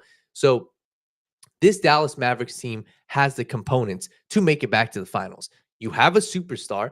You have a co-star who can score at will in Kyrie Irving, and you've got a roster around him which is solid. Klay Thompson is going to provide an offensive spark that they needed so badly last year in the playoffs because everybody was focusing on Luka, was focusing on Kyrie Irving, and you can't rely on PJ Washington to go out there and score 20 points a game.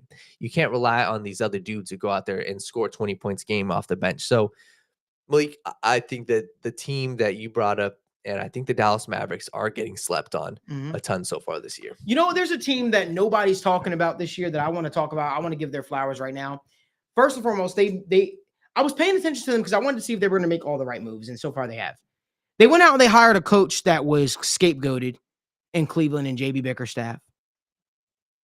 They went out, right, and hired a coach that was able to sort of build that Cavaliers team back up. I'm talking about the Detroit Pistons. I like the Pistons this season. I think the Pistons can shock. I love Jalen Duren. You know that about me already. Love Jalen Duren. Like some of the additions they added, like Malik Beasley. All right. I'd love to see if Cade Cunningham takes the next step under JB Bickerstaff. That's how I feel. But let's read off some of these names of players that they added. They added your guy, Paul Reed. I rock with him. They added Paul Reed, who I believe maybe didn't get his chance to really shine in Philly because it's Philly. Tim Hardaway Jr. was added. There are so many things that this Pistons team did that I sort of like. Tobias Harris is on the Detroit Pistons now, a good veteran presence. You still have Ausar Thompson. So when I look at this team, they're going under the radar a little bit. Wendell Moore Jr. I love him for sure. You know, they're going under the radar a little bit. I'm here to tell you right now, I still believe in Jaden Ivey. Man, this team can make some noise, Daniel. Yeah. I think that you're going to be. I think they're not going to be the same Pistons team we expected them to that we've expected the last couple of seasons. That's my hot take. I think this Pistons team is going to be a tough out this year. I think Cade Cunningham emerges into a superstar this year. I believe that. What are your thoughts? Yeah, I like Cade Cunningham. I think I like the roster. I think they're fine. I think they're good.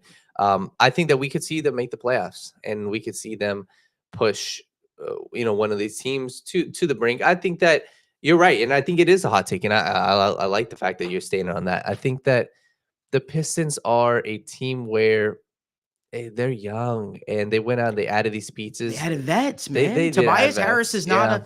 not something to be slept on. Yeah. The piece is what I'm saying. I really want you to lock in here with me with this when we're talking about this. Like, I really believe this Pistons team can make some noise this year, man. I believe in the adding guy. Listen, what did they do? They have a young team, right? That Yeah. needed that needed veteran presence, and it's not just a young team. They have a young, talented team. Yeah. They have pieces that can 100% become something in this league, like a Jaden Ivey, like a Kate Cunningham, who can literally be the face of this Pistons team. They added a coach that is no stranger to turning things around. I love the Jalen Durant who I believe has the ability to be one of the best centers in the entire sport. Yeah. I like what I don't feel like they're being talked about enough, which is why I'm kind of standing on it a little bit.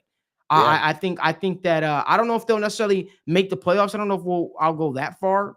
And I Okay, feel like yeah, me and yeah, Gary yeah. Jellison are agreeing, but I don't be. It's like how I praise the Spurs roster. To me, right now, the Pistons roster is way more impressive than the Spurs roster. I just think the thing that takes the Yeah. Spurs roster over the top is Wemby. Yep. Mhm. I like what they did, what they added around him, but we got to talk about what this Pistons team did. The fact that JB Bickerstaff was let go, that was a huge get for them. The fact that they were able to add Tobias Harris, Malik Beasley, guys that can shoot, that can score, that can also rally this young team and help them stay within themselves. I'm telling you right now, this Pistons teams are going to knock off some teams that we just think are much better because they already were strong defensively at points. Yeah. They were already strong defensively at points. But this Pistons team is a team that I think people should pay a little bit more attention to. No, for sure. And I like them. I think that they're good. And I thought that helps me see where your mindset is more. I think that they're a team very similar to the Spurs where, hey, go out and see how the season goes. Go out, rattle off some wins, and just develop your young guys. I do like Marcus Sasser. I think he's one of the better young scoring, guards when it comes to sixth man of the year. I like them. I like them. I like them. Don't be shocked that the Pistons knock off the Pacers tomorrow. Yeah. Don't be shocked if the No, Pistons knock I off the rock with Pacers that. tomorrow. Is what I'm trying to say. And I feel like it's going to be those type of moments where people are going to be like, oh, snap, this team is a lot better. It's almost like that Magic team. No one expected this Magic team to sort of creep up the way they did, but they did. Yes. But if you guys do us a favor, give this video a like, subscribe to the channel, turn on post notifications so you guys don't miss when we go live. Dan, let's get to some of our best bets for NBA tonight. I guess I'll start it over with myself. I want to start over with the Celtics taking on the New York Knicks. I like a prop that has hit 9 out of the last 10 times this player has played the Knicks, and it's Drew Holiday 4 rebounds. It's a sweet spot. It's a parlay piece too. It's a spot that it's a piece that you add in a parlay that you're comfortable with. It's sitting at minus 290. It might come down a little bit. I like Karl Anthony Towns to get 20 points as well. I think that the Celtics won't have an answer for him. No Kristaps Porzingis tonight. I like that. Jason Tatum over 2.5 threes. Something I like. With me being the rebound whisperer, as I call myself. And yes, we should put the QR code up as well, the big one, so people can see and scan the QR code. So that way you can subscribe to the TWSN Patreon. But yes, I look at it and I say Jason Tatum over 2.5 threes is a spot that I feel comfortable with. Jason Tatum is very shaky at points, so he's not always the most consistent guy that I can look to or rely upon. But that's a play that I really like tonight. I also like Jaylen Brown over 1.5 threes. I like that a lot. Those are some of my favorite plays for tonight's game. I certainly will have some more. If you want all my plays, you go on the TWSN Patreon. We've been crushing it lately. And then I was so tempted to take Jason Tatum to have 8 rebounds tonight against the Knicks. I'm just not there yet. I know you've got some plays. Very curious to hear what they are. Yeah, I've got a lot. So once again, guys, go down to the Patreon link is right here. The QR code, you guys can scan this. When I tell you all season long, we're going to be locking in. Scan the QR code, lock in with us. Super, super, super affordable. And we've got a Discord as well. So make sure you guys lock in with us. I'll share 3 with you guys. I'll share 3. Start off with the Celtics game. The sum I talked about with Malik. I like Josh Hart, and this is honestly one of my favorite bets of the day. I like Josh Hart to go under 8.5 points, and I think that this is a surgical play. I think that this is a play where you have to read the tea leaves, and you have to read what people are saying. And Josh Hart said in a press conference 2 days ago after the preseason game, hey, I'm okay with my role, and my role is going to be having to give up scoring. I got dudes, because, he's funny and has a podcast with Jalen Brunson. I've got a dude like Jalen Brunson. I've got a dude like Karl Anthony Towns. I've got, scores on my team. Mikal Bridges. They're going to be scoring the ball. And what happened in the preseason? Josh Hart played 90 minutes and he shot a total of 4 times. He made a total of 2 points in 90 preseason minutes. And people have this weird obsession, and I think it's not weird, but this obsession with, hey, however a player did in the playoffs, that's how they're going to do next year. The playoffs, Josh Hart scored a ton because the rest of the team was injured. So give me Josh Hart under 8.5 points. Another one I like is going to the Timberwolves game. Dante DiVincenzo over 3.5 assists, I think is a surgical play. He is a guy who has been all preseason long. He's been playing the backup point guard role. He has been the guy who has been running the second unit. He had 7, 5, and 4 assists in his past 3 preseason games. And I see a world where he's going to play 20 to 25 minutes because the Minnesota Timberwolves need the scoring. Cat's no longer there. Naz Reid, yes, is the 6th man. He is going to be coming off the bench. But who's going to be the scorer? That's their guard. It's Dante DiVincenzo. Who's going to be running the offense? It's Dante DiVincenzo. 12.5 is low for him. So I like 12.5 points, and I love his 3.5 assists. I think that he's the floor general for the second unit, so I like that. And then my last one, Anthony Davis, 25 points. I don't like this. What You're don't stealing you my like? thunder a little bit. With what? You're stealing my Hold thunder on. a little bit. Wait. You went to this game, and I'm messing with you. Oh It's my all- God, I I'm completely really messing. forgot. I'm I messing with you. completely It's all forgot. good. My fault. It's all good. It's all good. It's all good. Okay. That shows you how excited we are to have bets Yeah, back. I'm sorry. It shows you. It's fine. Continue. I'm just messing with you. Go Okay, ahead. no, you're good. Yeah, I think. Well, I'm trying to think now of the Celtics game. No, I think you covered a lot of the bets for the Celtics It's fine. game. It's fine. I'm trying to think if there's anything. I'm else sorry. I Okay. like. No, Let no. me give it past me. Yeah, Pass yeah, me, you're pass me. good. You're good. You're So, good. I do love LeBron's over points, 24.5. The one thing I love about betting LeBron's points is LeBron always starts slow. Yeah. He takes his time and then he just rattles off. And you're even able to get it at plus money, but maybe tonight's the night where you don't worry about that too much. The cool thing is LeBron's gonna be playing with Bronny tonight for the first time. So I definitely think he's gonna try to make a statement. His son, these two are gonna take the court. They said Bronny's expected to play some significant minutes tonight for the Lakers. So that's gonna be interesting. That's gonna be a really cool moment to see father and son for the first time ever take the court together. It'd be cool to kind of witness that. But rattling off a couple plays I like. Since you wanted to go with some weird play like Dante DiVincenzo that I like, by the way. Yeah. How about Jaden Daniels? Jaden Daniels to get 10 points. That's what his point total is at tonight, 9.5. And it's plus money, plus 100. Let me tell you right now, the Lakers bench will give that up. Yeah. The Lakers bench will give that up. Jaden Daniels will score 10 points. He will score 10 points tonight. That was a spot that I went to several times last year. I wasn't more so asking advice on it. I was telling you pretty much. Yeah. Gary Jellison, no division. Yo. But Austin Reeves, 4 assists sitting at minus 195 is a play that I like. LeBron, 6 rebounds, I believe is a sweet spot as well because, obviously you'll have a lot of guys vying for that spot with Rudy Gobert, Anthony Davis. But I like that. 6 rebounds for LeBron that's sitting at minus 195. Naz Reid, 4 rebounds is a play that I like coming off the bench as the backup. But I'll tell you right now, Anthony Edwards, I like 25 points tonight. I think that is a safe spot. But let me tell you right now, I think Anthony Edwards scores 30 to 35 points tonight on the Lakers. I think Anthony Edwards has a big game against the Lakers tonight. And I think in his first showing to prove that, hey, this is my team, I am the guy, I think he shows out in a big way. Daniel, what say you? I'm with you. I think that Anthony Edwards is something that I will roll with for him.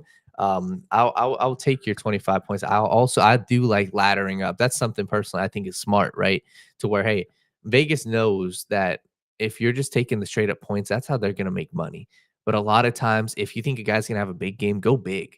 And I think Anthony Edwards, I'm with you, 30 plus points. I like that. His line, Malik, 2.5 threes is far too low. And did you hear the breaking news, by the way? What? Joel Embiid He's and not playing. Paul George are out for the opening game against the Bucks. Not so Damn, you talk about just a shot. I take a shot to the gut for a 76ers team that I was really looking forward to. Obviously Paul George dealing with his injury, hyperextended knee. But Joel Embiid. But come on, man. Same shit, just a different year. Same shit, just a different year. I don't know. No, I'm with you. And it's sad. It's sad to see. And that's what we'll talk about them more. I think they're It's just sad to see, especially a guy like Joel Embiid. I mean, he hasn't had any preseason reps. He's been hurt. It just, and then for him to come out and say, "Hey, I'm not playing any back-to-backs this year." Very, very interesting. Um, yeah, just to finish off, I like Anthony Edwards' points. I like his over and threes. 2.5, I think, is far too low for him. And then just going back, Anthony Davis, 25 plus points. I'm with you. I might do a little parlay of little Anthony parlay, 30 plus for Edwards, 30 plus for Davis. This is a matchup that Anthony Davis has thrived in against the Minnesota Timberwolves. And it's not like they got Cat. They don't have 2 7-footers. They've got Rudy Gobert. And in 4 straight matchups against Gobert, Anthony Davis has crushed this number. So Anthony Davis masterclass tonight. I think we see him get 35 plus points Really? tonight. I think he has a dominating game. And I just really struggle to see, what's the matchup for him. If it's one-on-one Rudy Gobert, he eats. If you double team him with Julius Randle, I just don't think the focal point will be on him. And also something else I do like in the future, keep an eye on Anthony Davis's assists, because what JG Redick has done and time again, he loves the heliocentric offense of having a center run your offense and having the big man be the focal point. What is that word you just said? Heliocentric. Yeah, it's a fascinating word. I just like that word. I've never heard you use Really? that before. Well, I don't think I've used it a lot. Heliocentric is like, Huh. yeah, Heliocentric. it's like really running your offense behind one guy. It's like the Hmm. Nuggets offense is heliocentric around a Jokic. Okay. Heliocentric. But all around, I like Anthony Davis. I think masterclass is in the works and 35 plus points at plus 600 Malik. Listen, I think if you guys know us, me and Dan have been doing this for a long time. We like to consider ourselves the godfathers of betting advice. We've been giving out betting advice long before it was even here in Cincinnati. We had a lot of people in Cincinnati that were, taking our betting advice, driving across state lines and placing bets and stuff like that. So there's a lot of cool stuff that we've got on deck. And, every season we plan to bring it in a big way. This is where we thrive. This is our season. But moving over to one season to the other, let's talk about the UFC. But before we do, give this video a like, subscribe to the channel, turn on post notifications, and don't miss when we go live or upload content. We've been live for an hour, 30 minutes. Wow. So, like I said, NBA season is back. Sports is in full swing. Hey, listen. Khamzat Chimaev, guy that I've talked about on the show before, has a big task this week. He takes on Robert the Reaper Whitaker, former middleweight champion, longtime middleweight champion in the UFC. And, we got to talk about what's on the line for a guy like Khamzat Chimaev. And I'll tell you right now, it's his overall championship trajectory that's on the line. Khamzat Chimaev needs a good performance. His last 2 performances haven't done it for me. He's scraped by a win against Kamaru Usman, who took the fight on days' notice and fighting at middleweight. He won in dominating fashion in the first round and lost arguably 2 rounds after that. He needs a big performance. He gassed out against Gilbert Burns, but still found a way to win. And now you have a fight going up against the former middleweight champion, Robert Whitaker, that if you win, and you should win, you will be next for the UFC middleweight championship. If you go out there and you win in dominating fashion, all the talk about Sean Strickland fighting Dricus du Plessis goes out the window. He needs a big victory. He needs a victory in a big way, Daniel. I'm fearful if he doesn't get a victory here, which I'm picking him to get a victory, but I'm fearful if he doesn't get a victory here, we will never see Khamzat Chimaev in championship contention. I believe that wholeheartedly. It's a big fight. This card is a big card. Saudi Arabia, Max Holloway, Ilia Topuria, and Khamzat Chimaev, you and Robert Whitaker get the call. You guys get the call to be the co-main event. Is that a 5-rounder too? I think it might be. I think it might be. I think they talked about it being a 5-rounder. I'm gonna double check on that. But anyway, what are your thoughts on Khamzat Chimaev? Yeah, I think that you're right.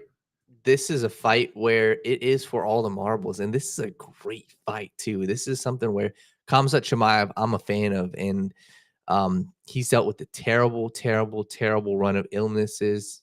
In the hospital, deathly ill, and he's a guy where I'm with you. It's all about timing in the sport, and now is pretty much his last time in my eyes. And this isn't to discredit what he can do in the future, but hey, this is the right time. And if you go dominate a guy like Robert Whitaker, hell, just go and win.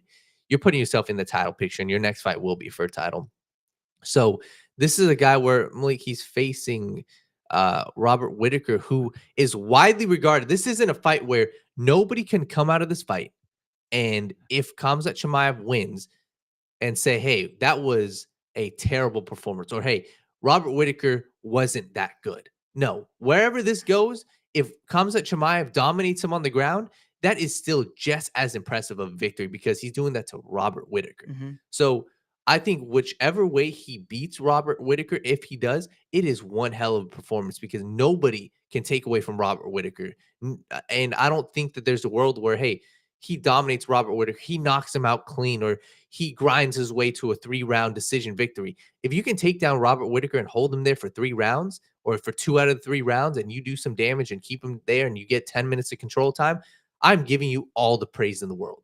Maybe that's not saying, okay, he is bound to win the championship, but this dude, this is the test of his career.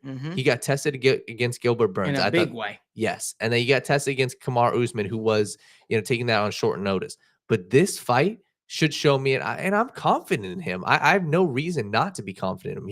He's shown me time and time again, this dude he shows up for big fights and he's there to put on a performance. And I'm excited for this, and I'm with you. I think if he wins this fight, he's the next in line for a title, and I think he will. I think he has shown the reasons to question, though, personally. And that's coming from the biggest Khamzat Chimaev fan. Fairs. I think the gas tank is a concern. Yeah. I think the ability to what happens if you can't get your opponent out in the first round is a concern. Yeah. Right? Because the gap closes. And for a guy like Robert Whitaker, who is going to be there for majority of the fight, he has the ability to take your head off. You look at his last time out, we saw him. He fought Ikram Aliskerov, I think his name is. Took his head clean off. He took his head clean off. And this is a guy that was coming in with so much hype. Funny enough, Ikram gave Khamzat Chimaev, according to Khamzat, his toughest fight of his mixed martial arts career. Yep. And now he's in a situation in which he's now fighting Robert Whitaker. Remember, Ikram stepped in for Khamzat Chimaev because Khamzat had to step out because of a sickness. Yes. So now we get Robert Whitaker, Khamzat Chimaev, and damn, I'm excited for this fight. You got 2 of my favorite fighters on this card, in Ilia Topuria and Khamzat Chimaev. Back-to-back fights. Don't get too much bigger than this. Is my Christmas. I'm excited for this. I am. Yeah. And I'm telling you right now, I think Khamzat Chimaev looks amazing. I saw him walking through the hotel. Videos posted. He looks good. Okay. He looks good. Don't look too big. Don't look too small. Looks healthy. Looks strong and healthy. And the biggest thing with Khamzat Chimaev is he going to make it to the fight? Well, he's made it to fight week. He's made it to Tuesday. He's here. The fight's here. So I think Khamzat Chimaev wins. I think Khamzat Chimaev needs a devastating performance to put himself in championship contention. And I think we get Khamzat Chimaev fighting for a belt soon. But he needs to win this in dramatic fashion. Do not be the reason why Robert Whitaker is fighting for championship gold again. We want to thank you all so much for tuning in to another episode of the Sit Down with Malik Wright morning show presented by the Right Way Sports Network. Make sure you guys give this video a like. Make sure you guys subscribe to the YouTube channel. Make sure you turn on post notifications so you guys never miss when we go live, when we upload content. No morning show on Wednesdays, but we will be back on Thursday for the morning show. Tomorrow will be State of the Jungle. Me and the boys, we talk all things through Cincinnati Bengals. Remember, there's only one way you should be waking up, talking sports, engaging in the conversation, debating with us, and that is the right way. Enjoy NBA opening day, everybody. We'll see you. So kick that, relax, the TWSN.